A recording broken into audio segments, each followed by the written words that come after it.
Bem-vindos à segunda temporada do UP Doctoral Careers Podcast, Tips on PhD Careers. Regressamos com uma nova temporada que promete levar-te a refletir sobre a tua carreira através de dicas e recomendações escolhidas a dedo pelos nossos convidados. De áreas profissionais diversas, todos trilharam caminhos que poderão ajudar a construir um caminho mais consciente e iremos abordar temas que certamente já pensaste ou até já te cruzaste com eles. Esperamos que as conversas que daqui surgirem te permitam traçar um percurso de carreira mais significativo e proveitoso ao longo do teu doutoramento. Eu sou Alexandre Rodrigues, estudante de doutoramento em Neurociências na Faculdade de Medicina da Universidade do Porto, considero-me um verdadeiro apaixonado pela saúde mental e estou bastante entusiasmado com o tema de hoje: Healthy PhD – Strategies for Well-being and Career Growth. A vida de um doutorando pode ser cheia de desafios, desde a pressão para produzir resultados até à gestão do tempo e do stress. E por isso, hoje temos connosco uma convidada muito especial que nos ajudará a explorar estratégias práticas para garantir o bem-estar mental e emocional durante o percurso doutoral, o que fazer após o doutoramento e quando devemos começar a pensar sobre as nossas carreiras. É com muito prazer que recebemos Rita Começanha.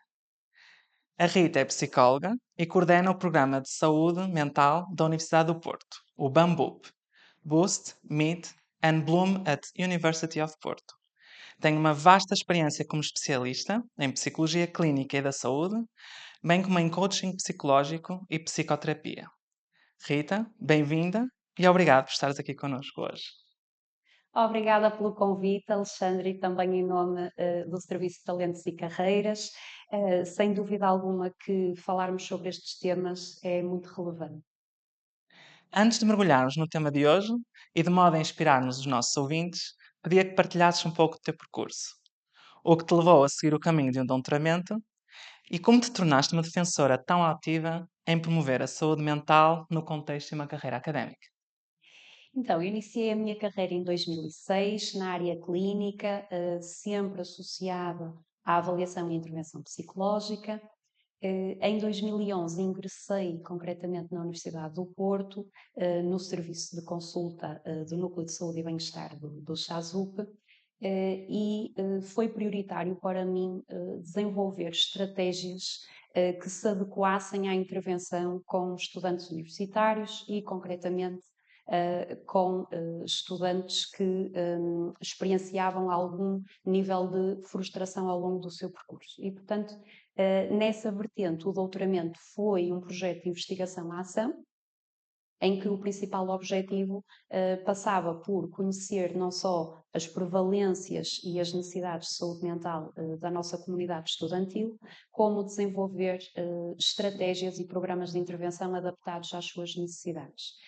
Nesse sentido, o doutoramento decorreu em simultâneo à atividade profissional, o que também maximiza, aqui do ponto de vista da gestão de carreira, a pertinência e a aplicabilidade desses conteúdos depois ao contexto de trabalho. Obrigado por partilhares connosco a tua jornada. Acredito que vamos aprender imenso contigo hoje.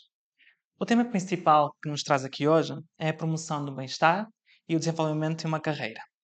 Vou começar por partilhar um pequeno medo meu, que é, quando penso num estudante nos últimos anos de doutoramento, vem-me logo uma imagem de alguém que só quer despachar, que quer entregar, defender e seguir com a sua vida. Isso assusta-me um bocado, imaginar que pode ser uma possibilidade para mim no futuro. E por isso, lanço esta questão que será o mote da conversa de hoje. O que posso fazer para não perder esta paixão pelo PhD? E é uma questão muito relevante que nos chega à consulta por parte também de outros colegas de doutoramento e de áreas muito diversificadas, porque nós prestamos um apoio transversal a todas as áreas de investigação. E normalmente eu uso metáforas que eu acho que são facilitadoras também da compreensão deste processo. E uma delas designa-se dos bancos de investimento, ou seja, vamos imaginar que a nossa energia pessoal são 100 euros. Não temos mais património do que esse. Se nós investirmos os nossos 100 euros apenas num banco, se esse banco falir, nós vamos experienciar uma grande frustração.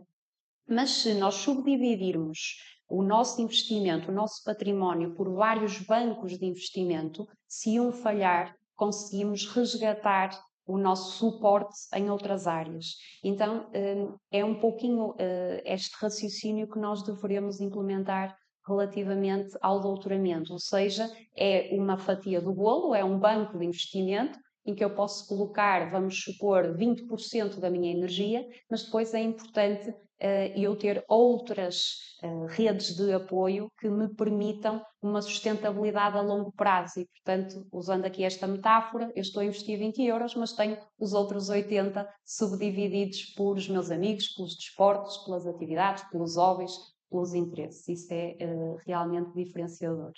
Então, pegando nesse banco de investimentos e tornando mais prático para os nossos ouvintes, que pilares consideras que são mais importantes nós, como estudantes, investirmos na nossa vida? Muitas vezes é transpormos a ponte entre aquilo que nós já sabemos do ponto de vista teórico e a aplicabilidade no nosso contexto. Isto é, todos nós sabemos que é importante praticar uma atividade física, dedicar-nos aos hobbies, ter um sentido de propósito na nossa carreira, ter objetivos de vida. Teoricamente, nós temos estas construções, mas será que as estamos a aplicar na nossa rotina, na nossa agenda, se há este equilíbrio entre as prioridades relativamente às responsabilidades e o nosso tempo de lazer? Portanto, aquilo que eu recomendo sempre é fazermos este exercício relativamente aos propósitos, às prioridades e como é que elas estão a refletir-se na nossa agenda. Se realmente eu programo o meu dia em função de existir esse tempo para a atividade física, para sair com os amigos, para ter uma atividade lúdica de voluntariado. No fundo, transpor a ponte entre a teoria e a nossa prática de vida diária. Consideras que é importante estabelecer essas prioridades, quase calendarizá-las e depois no final refletir se realmente conseguimos atingir os diferentes planos que nós definimos? Exatamente. Há pouco falávamos, ao nível mais informal, antes desta entrevista, sobre o grau de compromisso, e é um pouquinho isto, Alexandre, nós conseguirmos zelar pelo nosso autocuidado como um compromisso pessoal e colocar como uma prioridade na nossa agenda, através do reforço positivo, ou seja, termos processos de negociação internos, mesmo a nível cerebral, de sabermos que vamos iniciar o nosso dia de trabalho, de estudo e delimitar fronteiras e regras, ou seja, a partir das 5 da tarde, vamos imaginar, eu vou parar esta atividade e vou iniciar o meu tempo de lazer e já ter esse compromisso estabelecido de recompensa cerebral, que funciona muito bem, não é? Portanto, primeiro a obrigação, depois o lazer, não inverter a ordem, porque vai dar asneira com certeza. Sim, há bocado falávamos da questão do compromisso para com os outros, mas também acho que é muito importante começarmos a ter um compromisso para com nós próprios. E o autocuidado é a principal forma de nós comprometermos connosco. E achas que implementar essas práticas de autocuidado no dia a dia, como mindfulness, de algumas pausas, rotinas saudáveis, podem então contribuir para a construção de uma carreira de sucesso? Sim, e falas aí num tópico importante, relativamente às pausas. Muitas vezes chega-nos à consulta o relato que as pausas não estão a ser bem conseguidas. Isto porquê? Vamos imaginar, se eu tenho uma tarefa que é muito cognitiva, e que passa, por exemplo, pela inserção de dados de investigação, por a escrita de artigos científicos, o meu objeto de trabalho é o computador. Se eu vou efetuar uma pausa que implique estar em frente ao computador, eu não estou efetivamente a colocar o meu cérebro em descanso. Por isso, as técnicas que falavas, do mindfulness, da atividade física, são essenciais para a experienciação sensorial. Ou seja, nós realmente termos o gesto de nos afastarmos do computador e virmos para o plano físico. Por exemplo, uma técnica de mindfulness designada de enraizamento, em que nós estamos a experienciar as partes do nosso corpo, como se fosse uma exploração corporal, um body scan, em que nos permitimos explorar as partes do corpo ou, por exemplo, estarmos sensíveis aos estímulos sensoriais, as cores, os sons, o vento no nosso rosto, o sol nas costas. Portanto, esse tipo de pausas que nos permitam uma experienciação e que aumentem o nível de oxigenação do nosso cérebro. E consideras que muitas vezes, como não priorizamos esse autocuidado e não estamos atentos a esses sinais, podemos entrar em quadros bastante mais complicados, como é o caso do burnout? Na tua experiência, isso está bastante prevalente nos estudantes de doutoramento? Sim, não só a investigação, quando nós consultamos meta-análises, revisões da literatura, nos demonstram uma associação clara entre o estudo doutoral e o aumento dos níveis de stress e de humor deprimido, que podem realmente culminar numa questão de burnout, como a nossa prática clínica, que é informada pela evidência, mas com suporte empírico junto dos nossos estudantes, nos valida precisamente este relato, ou seja, isto pode-se operacionalizar em sintomas físicos, psicossomáticos, perturbações do sono, dificuldades em socializar, as questões afetivas, de um humor mais triste, que pode conduzir ao isolamento social, também questões cognitivas de falta de atenção e concentração. Portanto, é essencial também não só prevenirmos estes quadros, como estarmos atentos às red flags, aos sinais de alerta que podem ocorrer conosco ou com pessoas próximas e que nós também podemos aprender a cuidar e a referenciar estas pessoas para a ajuda psicológica. Muitas vezes o percurso de doutoramento acaba por ser muito solitário, porque é o próprio aluno, não é? E eu, como aluno de doutoramento, sou eu que estou a fazer o meu próprio projeto. Tenho que avançar com aquilo que me propus a fazer. E esse tema é muito comum entre estudantes de doutoramento, o isolamento, e tu referiste ainda agora. Como é que eu posso fortalecer, primeiro criar e depois fortalecer esta rede de suporte durante todos estes anos que estou a fazer um doutoramento? Uma das questões essenciais é nós reabilitarmos ou criarmos a nossa rede de suporte, tendo por base o nosso propósito de vida, os interesses e os objetivos, ou seja, que recursos é que a própria universidade me oferece que estejam alinhados com os meus objetivos e também a nível comunitário. E, portanto, aí entramos também nos recursos, nas ofertas que a universidade nos pode potenciar. Mas sem dúvida que falavas há pouco da questão de promover, de criar uma rede de suporte social, se ela já é pré-existente, continuarmos a cuidar dessas pessoas, porque muitas vezes há esta mudança de prioridades e, portanto, o suporte social fica enfraquecido, precisamente porque, em vez de estarmos a investir os tais 20%, investimos os 100% e depois acabamos por necessitar de reabilitar essa hierarquia de necessidades e muitas vezes fazer este exercício de, antes do doutoramento, o que é que me fazia feliz, quais eram as atividades que me davam prazer, que me divertiam, que me faziam sorrir. Então, vamos trazê-las para a agenda, vamos reabilitá-las e criar o tal senso de prioridade, porque na realidade nós somos como um carro, precisamos de combustível para funcionar. E quando os nossos níveis de energia são muito abaixo daquilo que nós precisamos para realizar as nossas necessidades, precisamos de reabastecer com pessoas, atividades, passeios, momentos de lazer que nos tragam essa alegria e essa oxigenação vital. Falaste que as universidades também oferecem esses recursos de apoio tanto à saúde mental como ao bem-estar dos seus estudantes. Podes referir alguns dessas iniciativas e serviços que a Universidade do Porto oferece?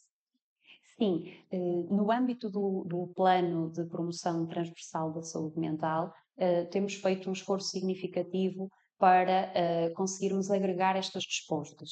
Então, neste momento, um estudante que ingresse no ensino superior tem acesso não só ao guia do estudante, que vai condensar toda esta oferta, que no caso da Universidade do Porto está desenvolvida pelas 14 unidades orgânicas e também nos serviços centrais da reitoria e dos serviços de ação social, Temos também já online a nossa plataforma do Bambup, que fizemos um esforço por reunir os contributos de todas as unidades orgânicas acerca das atividades que estão a ser promovidas e que versam sobretudo a prevenção e a promoção da saúde e também da preparação para a carreira.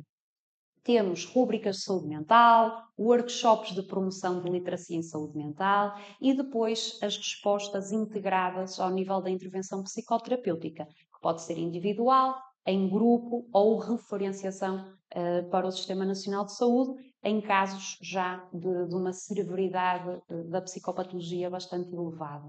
Isto também para termos esta perspectiva de modelo step care, ou seja, dependendo da sintomatologia apresentada, nós vamos ajustar a melhor resposta e existe este serviço transversal de apoio aos nossos 35 mil estudantes, que é o Núcleo de Saúde e Bem-Estar dos Serviços de Ação Social, e temos depois em cada faculdade os próprios gabinetes, os serviços de psicologia para dar resposta. Em termos comunitários, há ofertas de voluntariado, as mentorias, também algo bastante inovador a nível nacional, que é a prescrição cultural, ou seja, como é que através da arte, da cultura, nós podemos desenvolver competências transversais de saúde e bem-estar e, portanto, temos também essa parceria a iniciar sobretudo, para cativar os nossos estudantes para as iniciativas culturais, como, por exemplo, as que decorrem na Casa Comum, e por isso é uma visão mais ampla da promoção da saúde, do bem-estar, do propósito de vida, da orientação para a carreira, que não se circunscreve de todo a um caráter remediativo. Portanto, nós estamos numa perspectiva de transição para a prevenção e promoção da saúde, com alicerces fortes que previnam o desenvolvimento de psicopatologia. Sim, realmente não conhecia essas iniciativas culturais, mas acho que é bastante importante para explorarmos o nosso autoconhecimento.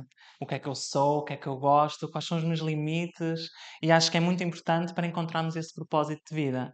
Tu consideras que essa falta de autoconhecimento também leva a muitos destes quadros mais psicopatológicos? Sim, faz sentido essa visão, ou seja, o senso identitário ele é construído e co-construído em interação com os outros significativos e com as atividades que nos promovem esse senso de bem-estar.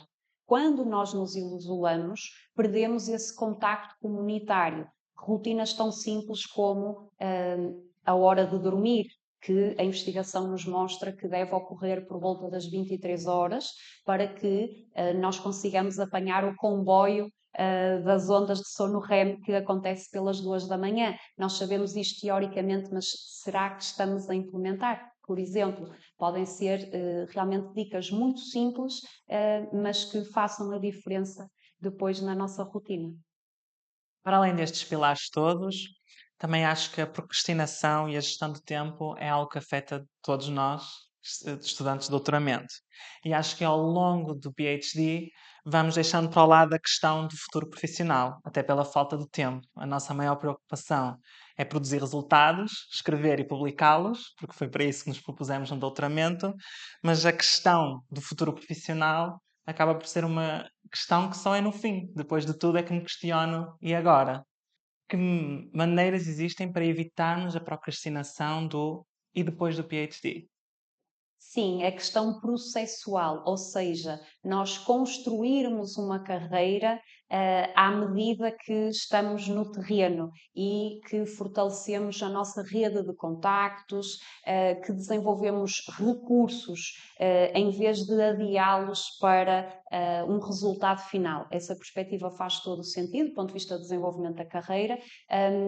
E ao longo do processo nós não estarmos apenas focalizados nos tais resultados, que sim, eles são importantes em termos de mensurar o trabalho que foi desenvolvido, mas sempre nesta articulação com as redes de contactos, com desenvolvermos também uma visibilidade do nosso trabalho, de que forma é que eu posso ser útil na comunidade, qual é também a transversalidade destas competências numa perspectiva de empregabilidade e, portanto, fazermos este exercício da tal investigação-ação que eu falava de início, que é para que é que estas competências me servem, quem é que eu posso ajudar, como é que estes conteúdos podem ser mobilizadores da sociedade e como é que eu posso ser uma referência, um embaixador deste tema nos postos de trabalho, nos lugares que eu frequento, também para maximizar a probabilidade de empregabilidade e dar visibilidade ao nosso percurso.